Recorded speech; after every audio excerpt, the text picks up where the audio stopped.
Welcome to UPSC exam prep. आज है 13 जनवरी 2024 और स्वागत है आपका करंट अफेयर्स न्यूज डिस्कशन में। तो आइए शुरू करते हैं।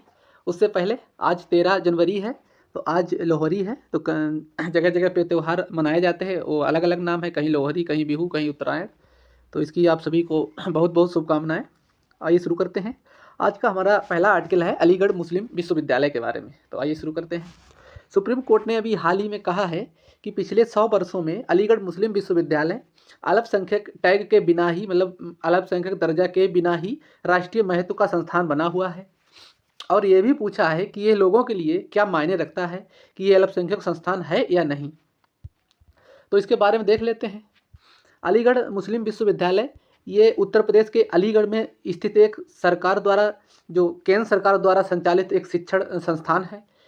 इसके इतिहास के बारे में, अगर बैकग्राउंड के बारे में बात करें, तो इसकी स्थापना मूल रूप से एक समाज सुधारक थे सर सैयद अहमद खान द्वारा 1875 में मोहम्मडन एंग्लो इंडियन कॉलेज के रूप में की गई थी। इसकी स्थापना इसे 1857 में भारतीय स्वतंत्रता संग्राम के बाद कॉलेज का निर्माण खान के इस विश्वास पर किया गया था कि मुसलमानों के लिए शिक्षा हासिल करना और भारत में सार्वजनिक जीवन और सरकारी सेवाओं में शामिल होना महत्वपूर्ण है।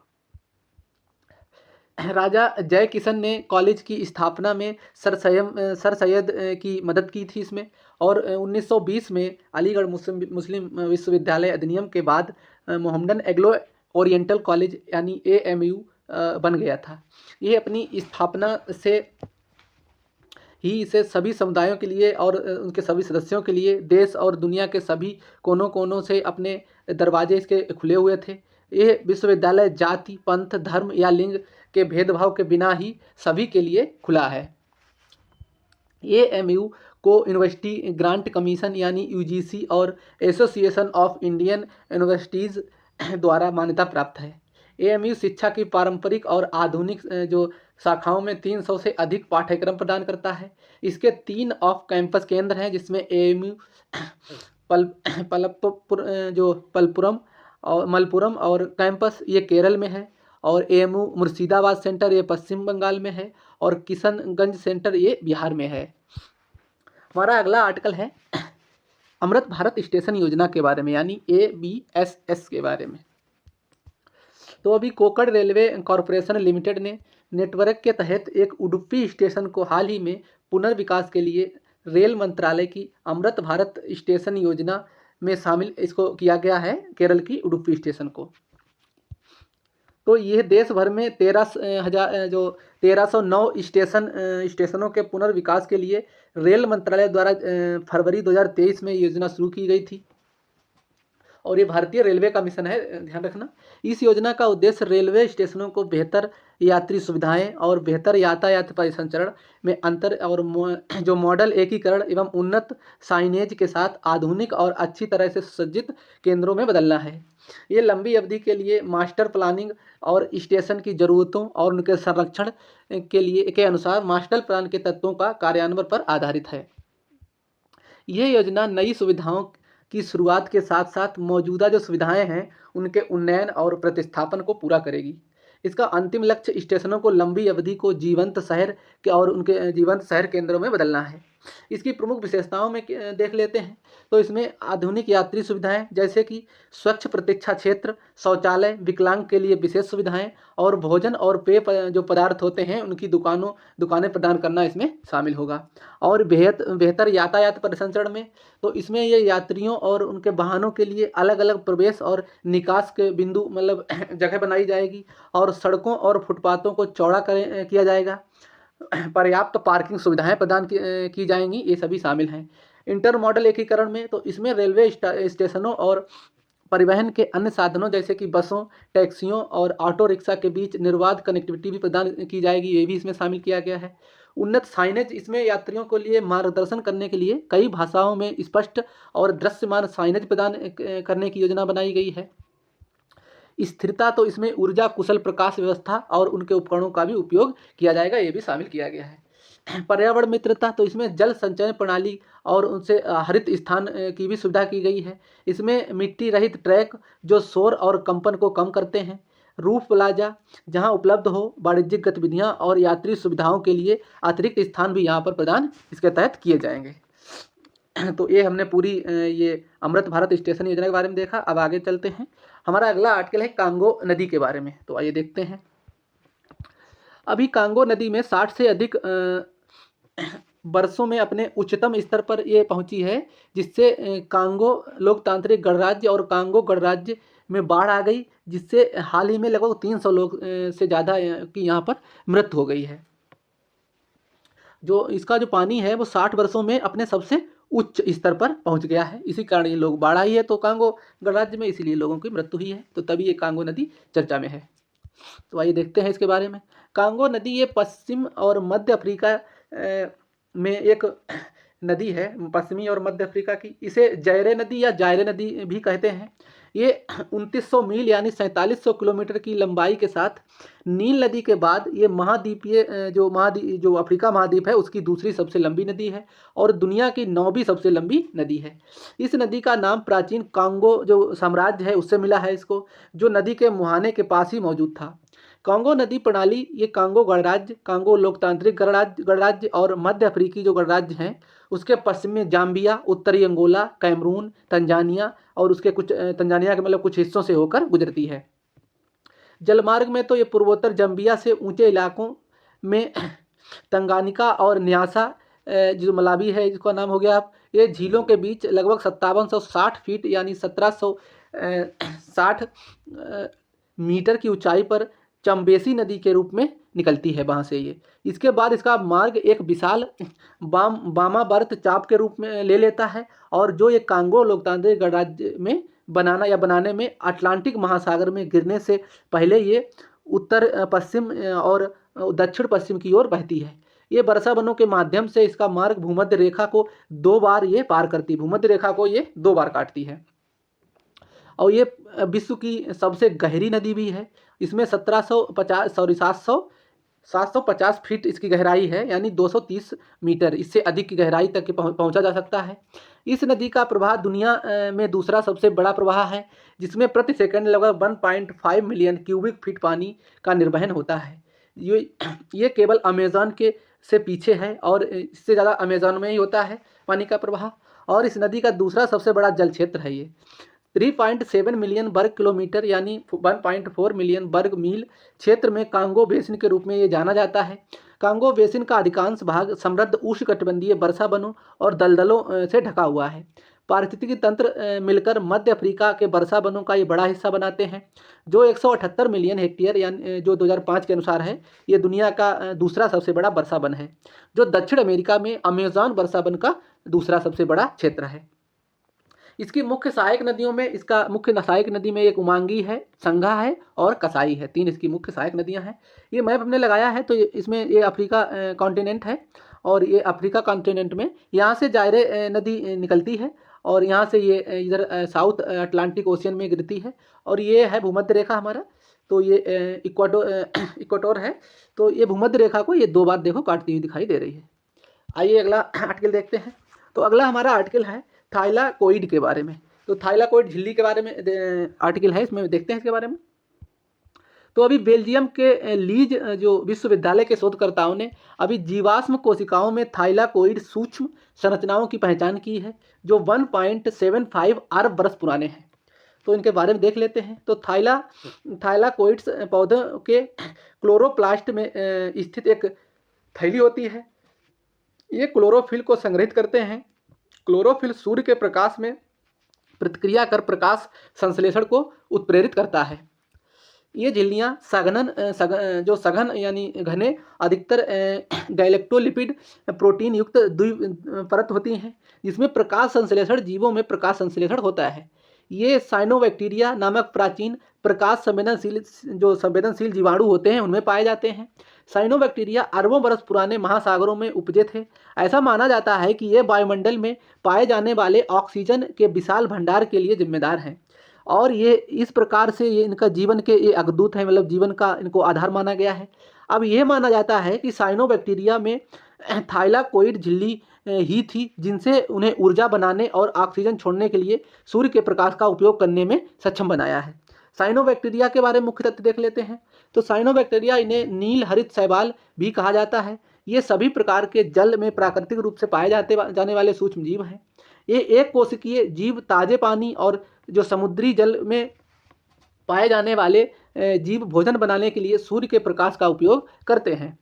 साइनोबैक्टीरिया गर्म पोषक तत्वों से भरपूर और यानी इसमें फास्फोरस नाइट्रोजन की उच्च मात्रा होती है, उसके वातावरण में तेजी से समृद्धि कर सकते हैं, जिसमें ये उत्पन्न ब्लूम जलीय सतह पर फैला दिया जाता है। साइनोबैक्टीरिया ब्लूम गर्म और धीमी गति से बहने वाले पानी में निर्मित हो सकते हैं, जो उर्वरक अफवाह या सेप्टिक टैंक ओवरफ्लो जैसे स्रोतों से प्राप्त पोषक तत्वों से भरपूर होते हैं। इन्हें जीवित रहने के लिए पोषक तत्वों की आवश्यकता होती है। ब्लूम किसी भी समय निर्मित हो सकता है, लेकिन ये अधिकतर गर्मियों के अंत में या पतझड़ की शुरुआत में निर्मित होता है। हमारा अगला आर्टिकल है बैलीन व्हेल के बारे में। तो ये इसका चित्र दिया गया है बैलीन व्हेल का, आइए देखते हैं। अभी हाल ही में बैलीन व्हेल के लगभग 19 मिलियन वर्ष पुराने जीवाश्म के जबड़े की हड्डी की लंबाई लगभग 9 मीटर होने का अनुमान है, ऐसा मतलब अनुमान लगाया गया है। तो तभी ये चर्चा में है, तो इसके बारे में देखते हैं। तो ये केटासियन है मतलब, और इसके मुंह में अद्वितीय एपिडर्मल जो संशोधन होता है उसका होते हैं, जिन्हें बैलीन कहा जाता है, इसीलिए इसका बैलीन व्हेल नाम दिया गया है। इसका उपयोग पानी से भोजन के जो फिल्टर करने के लिए, कि जो पानी से जो भोजन लेते हैं ये, उसको फिल्टर करने के लिए इसका उपयोग किया जाता है। इसका अधिकांश स्तनधारियों के मुंह में दांत होते हैं। बैलीन व्हेल एक अपवाद है, वरना इनके मुंह में दांत होते हैं, इसके दांत नहीं है। बैलीन ये महीन और बाल जैसे कैरोटीन का एक बड़ा सा रैक होता है, जिसका उपयोग ये पानी से छोटे क्रीलों को छानने के लिए करता है। इस संरचना ने बैलीन व्हेल को समुद्र के उत्पादक भागों के छोटे जो जंतु प्लवक हैं, उनके विशाल ढेरों पर कुशलतापूर्वक भोजन करने में सक्षम बनाया है, जिससे शरीर के बड़े आकार के विकास में मदद मिली है। बैलीन व्हेल जो स्पर्म व्हेल को छोड़कर आमतौर पर दांतेदार व्हेल है उससे बड़ी होती है। स्पर्म व्हेल बहुत बड़ी होती है और इनके दांत भी होते हैं, बैलीन व्हेल के दांत नहीं होते हैं। बैलीन व्हेल प्रतिवर्ष प्रवास करती है। इसमें कुछ ठंडे पानी वाले क्षेत्र और गर्म पानी वाले क्षेत्र में प्रजनन के क्षेत्रों के लिए ये बीच की जो ठंडे पानी का गर्म पानी के जो बीच के जो क्षेत्र होते हैं, उनके बीच की लंबी दूरी को तय करती है, वहीं पे अपना प्रजनन करने के लिए। ये ऑस्ट्रेलिया और दक्षिण अमेरिका के बड़े जीवाश्म से पता चलता है कि बैलीन व्हेल के अधिकांश विकासवादी इतिहास के लिए जब भी एक बड़ी बैलीन व्हेल जीवाश्म रिकॉर्ड में दिखाई देती है तो ये दक्षिणी गोलार्ध में ही होती है। बैलीन व्हेल पारिस्थितिकी तंत्र में की इंजीनियर के रूप में कार्य करती है। इसके विशाल शरीर अधिक मात्रा में ऊर्जा की खपत करता है और ये व्हेल मरने के बाद गहरे समुद्र के पारिस्थितिकी तंत्र को प्रचुर मात्रा में पोषक तत्व भी प्रदान करती है। हमारा अगला आर्टिकल है साइडर सौरा मारे के बारे में। तो साइडर सौरा मारे के बारे में देख लेते हैं। तो साइडर सौरा मारे ये कुछ इस तरह के मतलब जब भी हुआ करते थे तभी कुछ इस तरह के डायनासोर जैसे दिखाई देते थे, बड़ा विशाल इनका आकार था। तो इनके बारे में देखते हैं। तो अर्जेंटीना में अभी जीवाश्म में वैज्ञानिकों ने हाल ही में साइडर सौरा मारे नामक एक डायनासोर की नई प्रजाति की जीवाश्म के टुकड़े मिले हैं वहाँ पर, तभी ये चर्चा में है। तो ये सौरो जो पॉड होता है डायनासोर की एक नई प्रजाति है, सौरोपॉड प्रजाति। अगर क्वेश्चन में आए कि डायनासोर की कौन सी प्रजाति है, उसमें ऑप्शन दिया रहा होगा। तो सौरोपॉड डायनासोर की प्रजाति है ये, जो अभी जो अर्जेंटीना में जीवाश्म जिसके मिले हैं हाल ही में। तो ये आज के पेंटागोनियन जो क्षेत्र है उससे 96 से 93 मिलियन वर्ष पूर्व का माना जाता है। और ये जो स्वर्गीय यानी जो मर गए थे ये क्रेटेशियस युग में डायनासोर, उनके सेनोमेरियन युग के दौरान का रहा होगा, ऐसा माना गया है। ये रेब्बा चिसारिडे से संबंधित है, यानी ये रेब्बा चिसारिडे से संबंधित है। ये दक्षिण अमेरिका, अफ्रीका और उत्तरी अमेरिका, यूरोप और एशिया में खंडित जीवाश्म अवशेषों से ज्ञात सौरोपॉड डायनासोर का एक बड़ा परिवार है। ये डायनासोर अपने विशिष्ट दांतों के कारण अन्य सौरोपॉड्स से अलग होते हैं माने जाते हैं। कुछ प्रजातियों में हाइड्रोसौर और सेराटोप्सियन डायनासोर के समान दांत वाली इसमें बैटरियां जैसी लगी होती हैं। रेब्बा चिरोरिड्स क्रेटेशियस पारिस्थितिकी तंत्र में बहुत महत्वपूर्ण डायनासोर थे। इनको 90 मिलियन वर्ष पहले जो हुई विलुप्त होने वाली जो घटना है उसकी अवधि के मध्य से ये गायब हो गए थे और ये अंतिम रेब्बा चिसोरिड्स में से एक थे। तो साइडर सौरा मारे की विशेषताएं क्या हैं? इसकी लंबाई लगभग 20 फीट की थी और इसका अनुमानित द्रव्यमान लगभग 15 टन था। मतलब इसकी लंबाई 20 फीट थी और ये लगभग इनकी वजन 15 टन था और इसकी पूंछ बहुत लंबी हुआ करती थी। इसकी एक विशेषता ये भी थी कि साइडर सौरा मारे ये अन्य डायनासोरों से अलग करती है और ये हेमल मेहराव यानी पूंछ की हड्डियों का तारा के आकार का होता था। इसकी खोपड़ी की हड्डियां अपने बाकी जो निकटतम जो इनके रिलेटिव थे उनकी तुलना में मजबूत होती थी। ये एक अन्य कपालीय विशेषता या साइडर सौरा मारे को अन्य रिब्बा चिसोरिड्स से अलग करती है। वह इसका है फ्रंटोपेरियल फेरोमेन है। जो फ्रंटोपेरियल फेरोमेन है इसका एक, जो इसके मूल रूप से खोपड़ी की जो ऊपर उसका होगा तालू होता है उसके ऊपर ये छेद जैसा था, वह उसका इसको बाकी जो डायनासोर होते हैं उनसे अलग करता था। तो सेरोपोड्स क्या होते हैं? सेरोपोड्स ये डायनासोर के उपसमूह सेरोपोडा का एक कोई सदस्य भी है जो अपने से जो बड़े आकार है, उनकी लंबी गर्दन और पूंछ वाले जो 4 पैरों वाले जो शाकाहारी आहार को ये पहचाना जाता है इनसे।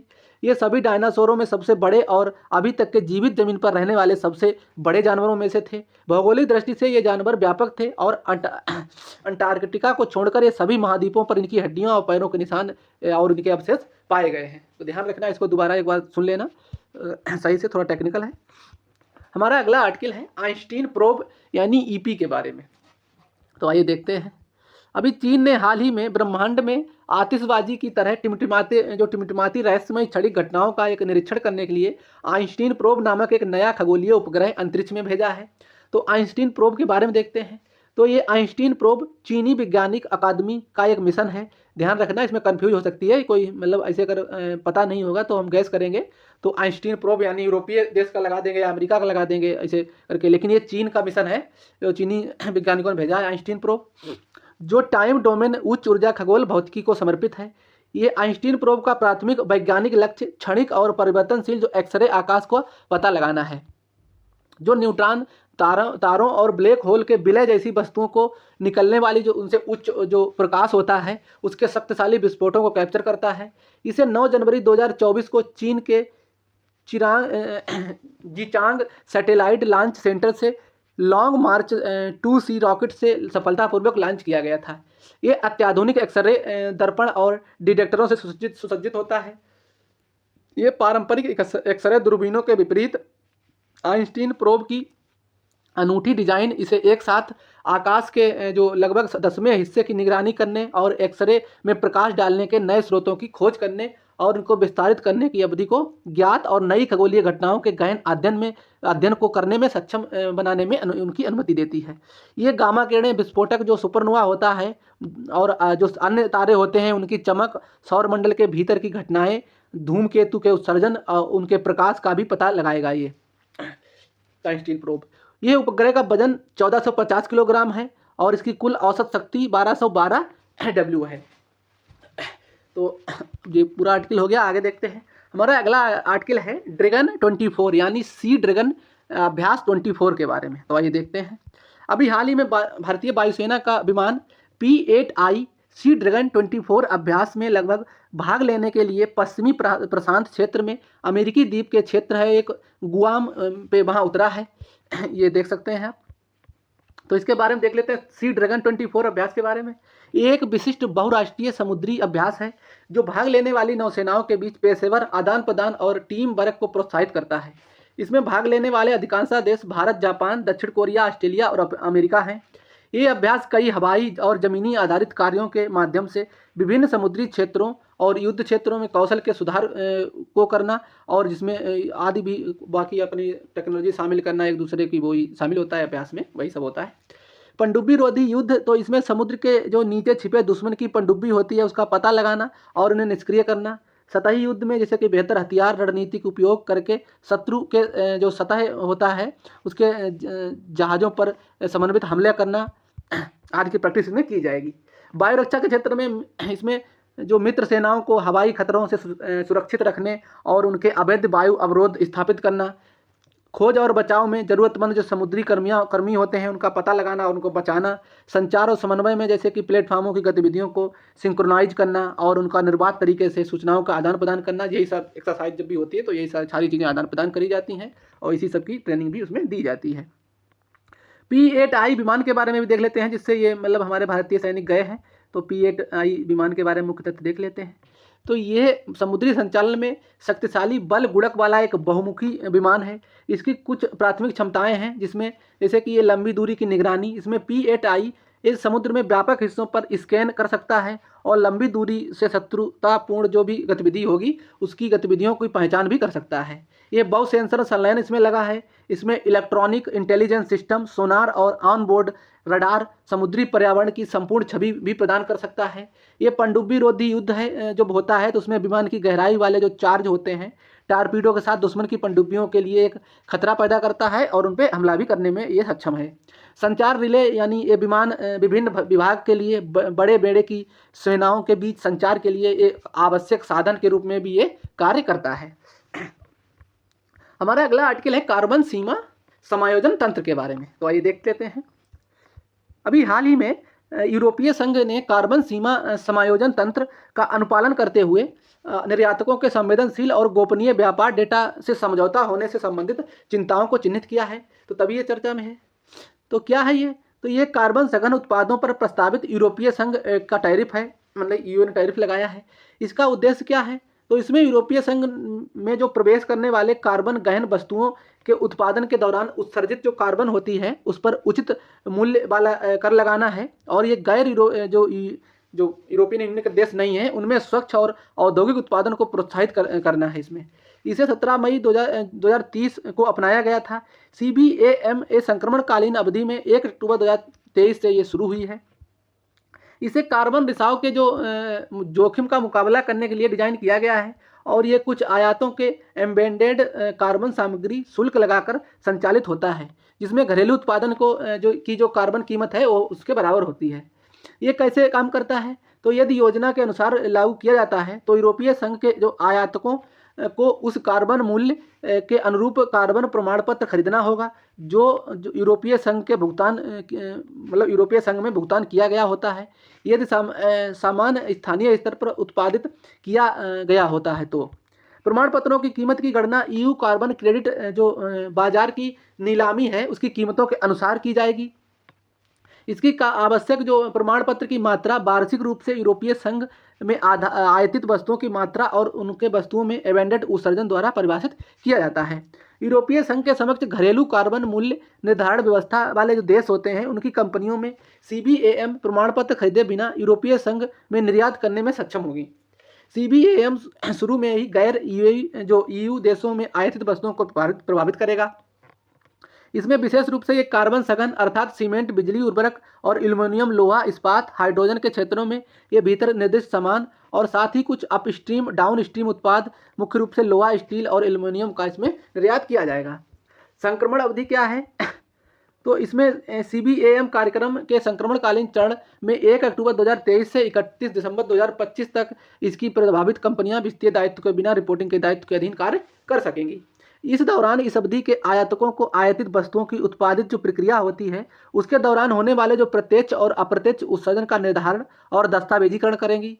इसके अलावा ये प्रभावित यूरोपीय संघ के आयातक एवं त्रैमासिक जो CBAM रिपोर्ट तैयार करने के लिए बाध्य हैं। जो CBAM वस्तुओं की आयातित मात्रा उसमें निहित प्रत्यक्ष और अप्रत्यक्ष एबेंडेड उत्सर्जन के बारे में जानकारी भी प्रदान करते हैं। प्रत्यक्ष जो अबेंडेंट रिपोर्टिंग शुरू केवल सीमेंट, बिजली, उर्वरक के लिए यानी उसके साथ उत्पादक में देश को प्रभावी जो ढंग से भुगतान किया जाता है उसमें भी कार्बन के बारे में किया जाएगा। 1 जनवरी 2026 से सर्टिफिकेट ट्रेडिंग की शुरुआत के साथ ही आयातक वर्षों के दौरान आयातित एबेंडेंट उत्सर्जन के लिए पर्याप्त उत्सर्जन भत्ते खरीदने के लिए भी बाध्य होंगे। हमारा अगला आर्टिकल है स्पाइरल गैलेक्सी यानी स्पाइरल आकाशगंगाओं के बारे में। तो आइए देखते हैं।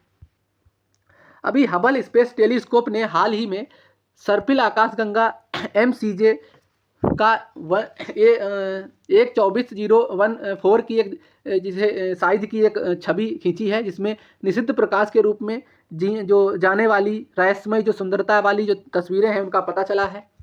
तो ये सर्पिल आकार की आकाशगंगाएं तारों के गैस का मुड़ा हुआ एक संग्रह होता है, जिसमें अक्सर सुंदर आकार होते हैं और ये गर्म और युवा तारे होते हैं, इन्हें नए तारे होते हैं, उनसे ये बने होते हैं। वैज्ञानिकों ने अब तक जिन आकाशगंगाओं की खोज की है उनमें से अधिकांश आकाशगंगाओं के आकार की 2 प्रमुख श्रेणियां होती हैं, जिसमें अंडाकार और आयमित। अनियमित। इसमें विपरीत सर्पिलाकार जो सर्पिल आकाशगंगाएं हैं, ये ऐसा माना जाता है ये सभी आकाशगंगाओं में लगभग 60% सर्पिल आकाशगंगाएं हैं। मिल्की वे आकाशगंगा जिसमें पृथ्वी और हमारा जो सौरमंडल है उसमें शामिल एक सर्पिल आकाशगंगा का एक उदाहरण है। इसकी संरचना देख लेते हैं। तो अधिकांश सर्पिल आकाशगंगाओं में एक केंद्रीय उभार होता है और जो तारों का एक सपाट घूमती हुई डिस्क से घिरा होता है। केंद्र में इसके उभार पुराने मंद तारों से बना और माना जाता है कि इसमें एक अति विशाल ब्लैक होल भी होता है। लगभग 2/3 सर्पिल आकाशगंगाओं में भी उसमें केंद्र के माध्यम से एक बार संरचना होती है, जैसी आकाशगंगा में होनी चाहिए। उभार की परिक्रमा करने वाले जो तारे हैं उनकी डिस्क आकाशगंगाओं का चक्कर लगाने वाली जो भुजाएं होती हैं उनसे अलग हो जाती है। ऐसा माना जाता है कि जैसे जैसे सर्पिले पुराने होते जाते हैं तो सर्पिल आकाशगंगाएं अंडाकार आकाशगंगाओं में विकसित होती जाती हैं। जैसे जैसे पुरानी होंगी आकाशगंगाएं वैसे वैसे सर्पिला आकार से अंडाकार आकार में होती जाती हैं। हमारा अगला आर्टिकल है राष्ट्रीय युवा दिवस के बारे में। कल 12 जनवरी थी, तो 12 जनवरी को राष्ट्रीय युवा दिवस मनाया जाता है। ये स्वामी विवेकानंद जी की याद में मनाया जाता है। तो स्वामी विवेकानंद की जयंती पर के अवसर पर ये भारत में मतलब प्रतिवर्ष 12 जनवरी को राष्ट्रीय युवा दिवस मनाया जाता है। तो तभी इसके बारे में आर्टिकल है, तो देख लेते हैं थोड़ा। तो इस दिन को वर्ष 1984 में राष्ट्रीय युवा दिवस घोषित किया गया था, तब से ये मनाया जाता है हर साल।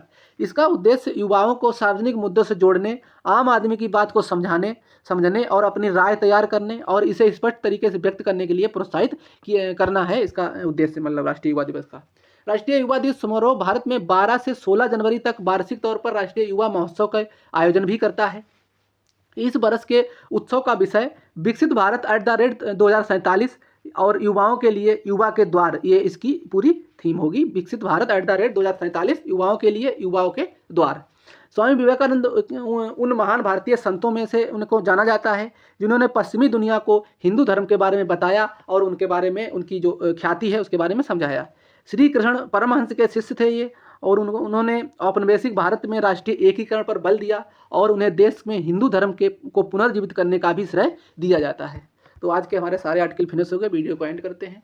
वीडियो अच्छा लगे तो वीडियो को लाइक करें, शेयर करें, सब्सक्राइब करें। थैंक यू, धन्यवाद।